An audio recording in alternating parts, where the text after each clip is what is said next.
আচ্ছা, ধন্যবাদ। সরকারি পরিপত্র অনুযায়ী আমরা রাত 8টার পরে হসপিটাল, খাবারের দোকান, যে সরকারি পরিপত্র যে নির্দেশনা আছে এগুলো ব্যতীত আমরা যে 8টার পরে যেগুলো অন্যান্য যে দোকানগুলো আমরা বন্ধ করি, এটা উপজেলা প্রশাসন লাকসাম থেকে আমরা নির্দেশনা দিয়েছি পরিপত্রের পরের দিক থেকে। তো প্রত্যেক দিন আমরা অভিযান চালাই।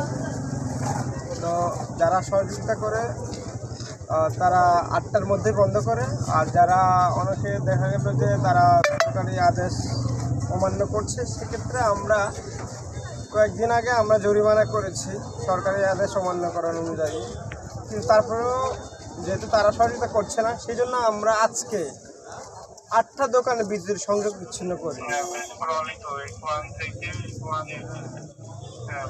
জি, এই বিচ্ছিন্ন যাদেরকে করছেন তারা কিভাবে বিদ্যুৎ সংযোগটা পাবে? বিদ্যুতের সংযোগটা পাবে, এটা আমাদের শ্রদ্ধেয় উপজেলা নির্বাহী অফিসার লাকসামের কাছ থেকে অনুমতি নিয়ে যথাযথ কারণ যদি থাকে তাহলে স্যার অনুমতি দিয়ে দেবে।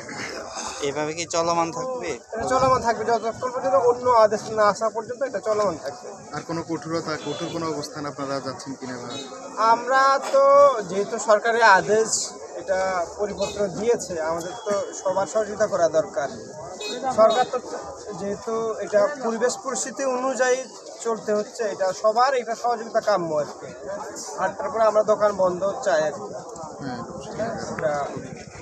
সরকার